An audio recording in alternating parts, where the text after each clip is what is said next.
Le chrétien hypocrite.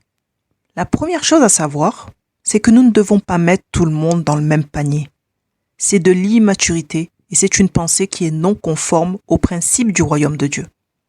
En effet, il y a dans l'Église de Dieu des personnes qui font semblant d'être plus saintes qu'elles ne le sont réellement. Et nous ne devons pas être surpris de cela. Mais cela ne veut pas dire non plus que tous les chrétiens sont des hypocrites. Il y a une multitude de chrétiens qui ont aussi vécu une vie sans scandale. Mais malheureusement, ce sont les chrétiens scandaleux que nous voyons toujours faire la première page dans le journal ou sur Internet. Puisque généralement, ce sont les scandales qui intéressent plutôt les gens. Si aucun chrétien n'est parfait, malgré tout, il y a tout de même une différence entre faire des erreurs, pécher par ignorance et choisir d'être hypocrite. L'hypocrisie est un péché, mon ami, et c'est un choix de vie. L'hypocrisie, c'est quoi concrètement? C'est jouer un rôle, feindre, c'est l'art de la duplicité. Il y a 4 types d'hypocrisie. Premièrement, l'hypocrisie de vitrine, c'est la forme la plus classique. Elle consiste à faire semblant d'être plus vertueux qu'on ne l'est. Deuxièmement, l'hypocrisie moralisante. Ici, il s'agit de faire des reproches moraux, alors que notre propre moralité est contestable. Troisièmement, l'hypocrisie à sens unique, qui consiste à émettre des exigences que l'on est soi-même incapable de suivre. Quatrièmement, l'hypocrisie de complaisance. Ici, il s'agit de respecter les grands principes, mais seulement lorsque cela ne demande pas trop d'efforts.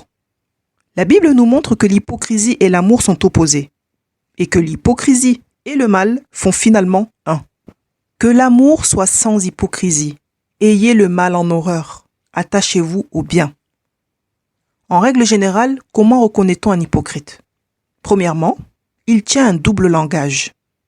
Il parlera en mal d'une personne, mais fera comme si de rien n'était une fois face à elle. Lorsqu'une personne ne répond pas à ses critères, il parlera d'elle en mal, sans remords ou culpabilité. L'hypocrite ne cherchera pas à s'expliquer avec cette personne, surtout s'il peut tirer certains avantages de celle-ci. Deuxièmement, il manque de souplesse dans ses opinions. L'hypocrite te fera souvent sentir que ton opinion n'a pas de valeur. Il croit détenir la connaissance de toute chose, il croit être le meilleur. Troisièmement, il aime les commérages.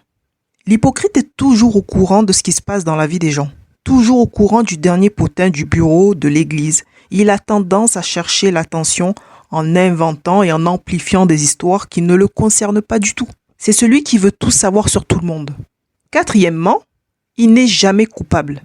L'hypocrite a tendance à rejeter la faute sur les autres, même quand il a tort. Il n'assume pas vraiment ses erreurs et son premier réflexe sera de rejeter la faute sur quelqu'un d'autre, de peur que lui-même soit rejeté. Cinquièmement, il fait des promesses en l'air ou par intérêt. L'hypocrite a tendance à promettre des choses aux gens uniquement pour faire bonne figure ou obtenir une faveur en échange. Mais comme il ne considère pas vraiment les autres, il lui arrive souvent d'oublier ses engagements. Et si toutefois il se souvient d'un engagement qu'il a pris, s'il rend service, il demandera quelque chose en retour.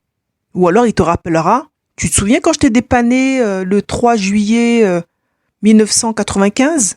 C'est toujours celui qui retient les moments, les dates, comme ça. En gros, l'hypocrite ne retient que ce qui l'arrange. Sixièmement, il utilise la flatterie. L'hypocrite tentera de diminuer ton estime personnelle sous de fausses flatteries. Par exemple, c'est celui qui dira « J'aime beaucoup ta coiffure, elle est géniale. Dommage que ça te fasse une plus grosse tête, mais tu es superbe !» L'hypocrite est celui qui peut tourner à son avantage des informations privées qu'il a en sa possession afin d'humilier l'autre en public, sous de fausses flatteries. Il est souvent très mal intentionné. L'hypocrisie peut laisser des traces indélébiles sur ceux qui la subissent, et c'est pourquoi c'est mal. Dans l'Église de Dieu, nous avons aussi plusieurs catégories d'hypocrisie. Premièrement, l'hypocrisie dans le ministère. Deuxièmement, l'hypocrisie entre les ministres de Dieu. Troisièmement, l'hypocrisie entre les fidèles. Quatrièmement, l'hypocrisie des fidèles envers les pasteurs. Cinquièmement, l'hypocrisie des pasteurs envers les fidèles. Sixièmement, l'hypocrisie des chrétiens envers les non-croyants. Les conséquences de l'hypocrisie peuvent être dramatiques selon les actes que tu as posés, mais aussi selon la personne que tu as offensée. Dans le Nouveau Testament, par exemple, nous pouvons lire que 3 personnes ont été attrapées en flagrant délit d'hypocrisie. Et pris sur le fait accompli, la conséquence n'était pas la même. Il s'agit de Pierre et d'Ananias et Saphira, son épouse. Pierre s'est retrouvé à la tête d'un groupe accusé d'hypocrisie dans leur relation avec les chrétiens non-juifs. Et il a été repris devant tout le monde par Paul, qui ne plaisantait pas du tout avec la sainteté de Dieu. Lisons. Mais lorsque Pierre est venu à Antioche, je me suis ouvertement opposé à lui parce qu'il était condamnable. En effet, avant la venue de quelques personnes, de l'entourage de Jacques, il mangeait avec les non-juifs, mais après leur arrivée, il s'est esquivé et s'est tenu à l'écart par crainte des circoncis. Les autres juifs ont pratiqué avec lui ce double jeu, de telle sorte que même Barnabas a été entraîné dans leur hypocrisie. Quand j'ai vu qu'il ne marchait pas droit, puisqu'il ne respectait pas la vérité de l'évangile, j'ai dit à Pierre devant tous, « Si toi qui es juif, tu vis à la manière des non-juifs, pourquoi veux-tu forcer les non-juifs à se comporter comme des juifs ?» Pierre n'a rien assumé. Il a joué un rôle et entraîné d'autres juifs avec lui et même Barnabas qui était censé être un homme spirituel. Pierre s'est caché par crainte parce qu'il savait très bien que ce qu'il faisait était mal. Ensuite, nous lisons dans la Bible que le Saint-Esprit a dévoilé le péché d'Ananias et Saphira, qui ont prétendu avoir été plus généreux qu'ils ne l'étaient en réalité. Lisons. Cependant, un homme appelé Ananias, avec Saphira sa femme, vendit une propriété et garda une partie du prix, en accord avec sa femme. Il apporta le reste et le déposa aux pieds des apôtres. Pierre lui dit, « Ananias, pourquoi Satan a-t-il rempli ton cœur au point que tu aies menti au Saint-Esprit et gardé une partie du prix du champ?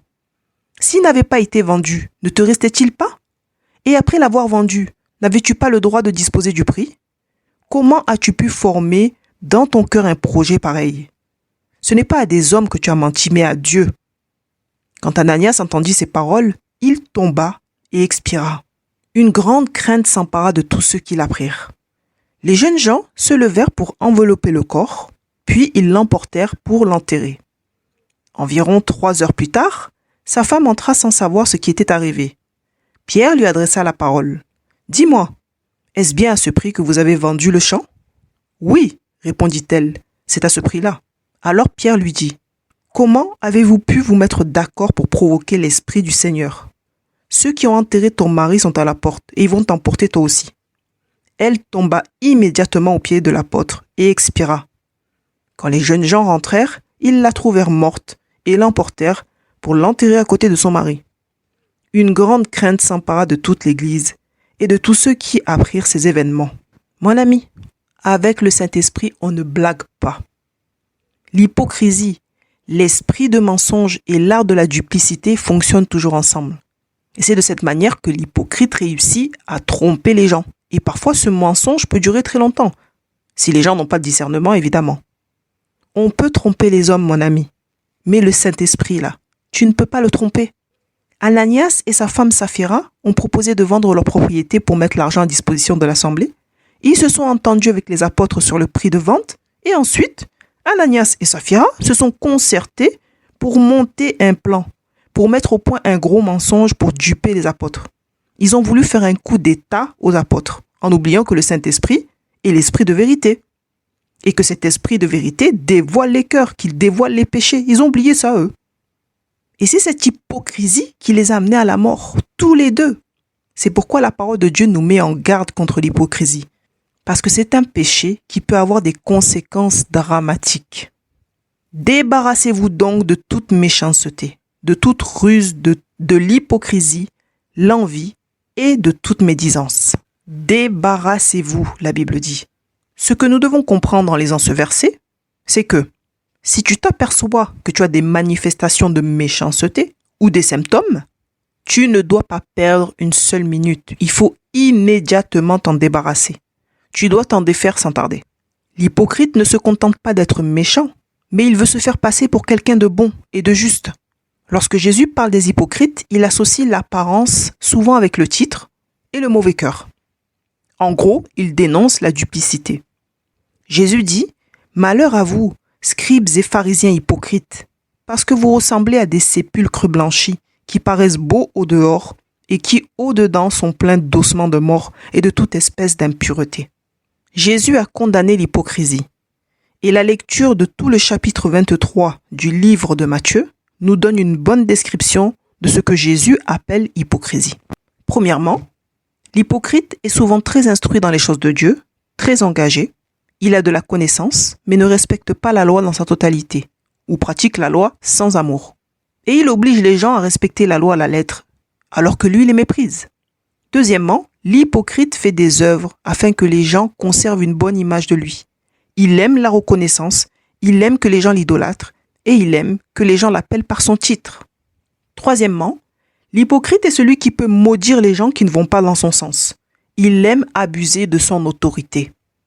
Quatrièmement, l'hypocrite est aussi celui qui n'a aucun problème de conscience à demander de l'argent aux fidèles pour pouvoir s'acheter des choses complètement inutiles, sans penser une seule seconde, que les temps sont difficiles, que les gens travaillent dur pour pas grand-chose, ou alors que les gens se sont privés pour pouvoir donner à l'église tout simplement. Lui, il ne voit pas ça. Il dépouille sans honte les fidèles quand il a besoin. Cinquièmement, l'hypocrite est aussi le chrétien qui prétend ne pas avoir d'argent, qui donne quelques pièces à l'église dans le panier et qui va dépenser tout le reste de son argent dans les jeux de grattage, le loto, l'euro-million et tout autre achat inutile. Mais il dira qu'il n'a pas d'argent. Sixièmement, l'hypocrite est aussi celui qui fait de belles prières dans l'assemblée et qui donne chaque dimanche au culte des paroles de connaissance, qui parle en langue fort, mais qui est incapable de pardonner son prochain, qui est incapable d'être à l'écoute de l'autre, qui ne peut pas s'empêcher d'avoir des comportements méchants envers son prochain, qui est médisant. À ce moment-là, mon ami, lorsque tu es dans cet état-là, tu es vraiment égaré loin de Dieu et de sa parole. Tu es aveuglé par l'iniquité. Septièmement, l'hypocrite est un tueur de prophètes. Ce qui est très logique, car Dieu se sert aussi des prophètes pour dévoiler les péchés des gens. Non seulement il tue les prophètes, mais il tue aussi tout autre véritable serviteur de Dieu qui pourrait lui faire de l'ombre. Car l'hypocrite est en compétition avec les autres dans l'assemblée. Huitièmement, l'hypocrite est un flatteur dangereux. L'hypocrisie est un véritable poison dans les relations. Et certains hypocrites peuvent aller jusqu'à utiliser la flatterie. Et la flatterie est un piège dangereux. La Bible dit, « Celui qui flatte son prochain tend un piège sous ses pas. » L'hypocrisie a pour équipier l'esprit de mensonge, l'esprit de compétition et la flatterie. Et la Bible nous dit, « Car il n'y a point de sincérité dans leur bouche. Leur cœur est rempli de malice. Leur gosier est un sépulcre ouvert. Et ils ont sur la langue des paroles flatteuses. » Danger, danger, danger, mon ami, la flatterie. Les flatteurs sont des gens dangereux. Neuvièmement, l'hypocrite est aussi le chrétien qui aime Dieu, qui est engagé dans l'assemblée, mais qui est incapable d'assumer sa foi au milieu des inconvertis, de peur d'être moqué ou rejeté. Et lorsque les gens se moquent de Jésus, de l'Église ou des chrétiens, il ne défend jamais sa foi. Il ne défend jamais ses convictions. Il fera semblant de rire avec eux, ou alors il s'esquivera discrètement du groupe de moqueurs. La honte et la peur de l'opinion des autres est plus forte que son amour pour Christ. Jésus a dit, « Et que servirait-il à un homme de gagner tout le monde s'il se détruisait ou se perdait lui-même? Car quiconque aura honte de moi et de mes paroles, le Fils de l'homme aura honte de lui quand il viendra dans sa gloire et dans celle du Père et des saints anges. » Dixièmement, l'hypocrite est aussi celui qui crée des relations par intérêt dans l'Église de Dieu, dans le seul but d'obtenir quelque chose. Ce qui veut dire qu'il peut aussi, sans problème de conscience, créer des relations avec des gens qu'il n'apprécie pas du tout. Et une fois qu'il aura obtenu la reconnaissance, la gloire, le succès recherché, il disparaîtra avec un motif spirituel comme par exemple « Dieu m'a dit que je devais faire mon chemin sans toi ». Et logiquement, l'hypocrite arrive aussi dans ta vie avec une révélation dans ce genre-là. Dieu m'a dit que je devais travailler à tes côtés pour grandir. C'est de la manipulation. Et la manipulation, c'est de la sorcellerie. Mais ça, c'est encore un autre sujet d'étude. Évidemment, comme on a dit, il ne faut pas mettre tout le monde dans le même panier. Tous les Dieu m'a dit ne sont pas diaboliques. Attention. Bien sûr que Dieu parle. Dieu dit oui. Mais là, je parle d'un sujet spécial. Je parle du comportement de l'hypocrite. Et l'utilisation du nom de Dieu en vain est une stratégie très utilisée par les hypocrites pour obtenir quelque chose. C'est pourquoi il faut avoir du discernement. La stratégie du Dieu m'a dit que je devais être à tes côtés pour grandir dans la foi, c'est du business ministériel. Et ce type d'hypocrite est capable de jouer un double jeu parfaitement jusqu'à la fin. C'est-à-dire qu'il peut rester 2 ans ou 3 ans aux côtés de la personne en jouant un double jeu jusqu'à l'obtention du certificat ou de la reconnaissance qu'il souhaite ou jusqu'au but qu'il s'est fixé, tout simplement, jusqu'à ce qu'il parvienne à ses fins. 11e, l'hypocrite sait soigner son apparence et s'adapter en fonction des gens, même s'il ne les apprécie pas du tout. Il sait changer le ton de sa voix sur commande pour faire croire qu'il est doux, alors que lorsqu'il te voit, il a juste envie de t'insulter. Il porte la haine sur son visage. Il est capable de te dire que tu es le bienvenu chez lui ou dans son assemblée, en public ou en privé, alors qu'il n'a qu'une seule envie, c'est que tu dégages définitivement de sa vie, parce qu'il ne te supporte pas, parce qu'il ne t'aime pas. D'ailleurs, souvent, lorsque tu ouvres la bouche, ça le gonfle, il souffle, il est agacé, et même quand tu ne dis rien, tu l'agaces. Ta présence l'insupporte, mais l'hypocrite sera toujours ou presque capable de tenir un langage qui plaît aux gens dans le but de tromper l'autre, car il ne veut surtout pas que son image soit entachée. Il aime jeter de la poudre aux yeux des gens. Et il n'y a que le Saint-Esprit, ou un excellent sens de l'observation, qui pourra dévoiler ce triste personnage. Il y a des pasteurs qui ne prospèrent pas dans leur ministère parce qu'ils sont très mal entourés. Beaucoup se sont laissés impressionner ou convaincre par la flatterie. Ils se sont fait duper par des gens déterminés dans le mal, des gens prêts à tout pour obtenir une reconnaissance. Mais le plus triste, ce sont les pasteurs ayant des problèmes de soif de reconnaissance qui ont accepté sans problème de travailler avec des gens qui ne sont pas fiables à cause de l'attention qu'ils recevaient d'eux. Jean de La Fontaine disait quelque chose de très intéressant. Il disait « Tout flatteur vit aux dépens de celui qui l'écoute ». La parole de Dieu nous enseigne à marcher en toute sincérité, dans la vérité, et si nous obéissons à la voix de Christ, nous ne marcherons pas dans l'hypocrisie. Nous devons craindre Dieu. La crainte de l'Éternel, c'est la haine du mal. L'arrogance et l'orgueil, la voix du mal. Et la bouche perverse, voilà ce que je hais. Donc, soyons sincères, prions pour garder un cœur pur et mettons en pratique les principes du royaume des cieux chaque jour dans nos vies avec fidélité. Soyons des ouvriers obéissants qui marchent dans l'amour, qui se préparent dans la paix au retour du Seigneur. Que Dieu te bénisse abondamment. C'était la sœur Charlène, diaconos de l'Église de Jésus-Christ pour te servir.